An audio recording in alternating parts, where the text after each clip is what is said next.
दोस्तों, सऊदी अरब के अंदर गैर मुल्कियों के लिए नए कानून का ऐलान कर दिया गया है। सैलरी, बोनस, फ्लाइट टिकट और रेस्ट को लेकर, छुट्टी को लेकर नए कानून का यहाँ पर ऐलान कर दिया गया है। ये कानून सऊदी अरब के अंदर जो डोमेस्टिक वर्कर के तौर पर लोग काम करते हैं, उनके लिए बनाया गया है। हालांकि ये कानून पहले से ही है, लेकिन मिनिस्ट्री की तरफ से इस कानून का एक मरतबा फिर से अपडेट किया गया है और कहा यह गया है तमाम कफीलों को कि इस कानून की पाबंदी तमाम लोग जरूर करें। जितने भी डोमेस्टिक वर्कर सऊदी अरब के अंदर काम करते हैं, वो इस कानून के बारे में ज़रूर से जान लें।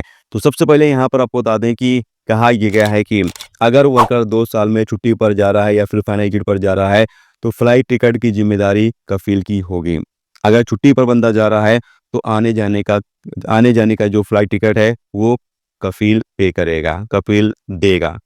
दूसरे नंबर बताया ये गया है कि एंड ऑफ सर्विस। अगर आप किसी सऊदी के साथ, किसी स्पॉन्सर के साथ 4 साल लगातार काम करते हैं, तो आपको 1 साल की सैलरी एंड ऑफ सर्विस के तौर पर मिलनी चाहिए, यानी बोनस के तौर पर मिलनी चाहिए।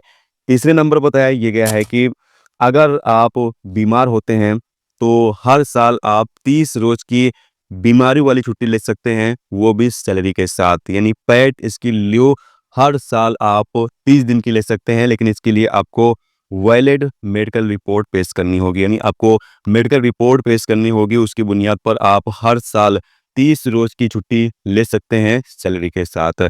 इसके साथ ही आगे बताया ये गया है कि वर्कर का पासपोर्ट और इकामा ये वर्कर के पास ही रहना चाहिए।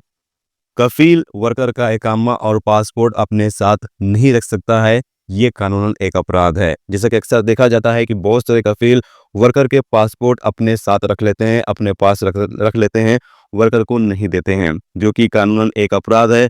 अब इस पर कानूनी कार्रवाई की जाती है। अगर आप कंप्लेन करते हैं, तो इस पर कफील के खिलाफ पक्का कानूनी कार्रवाई की जाएगी, क्योंकि कफील को ये अधिकार नहीं है कि वो वर्कर का पासपोर्ट या इकामा अपने साथ रखे।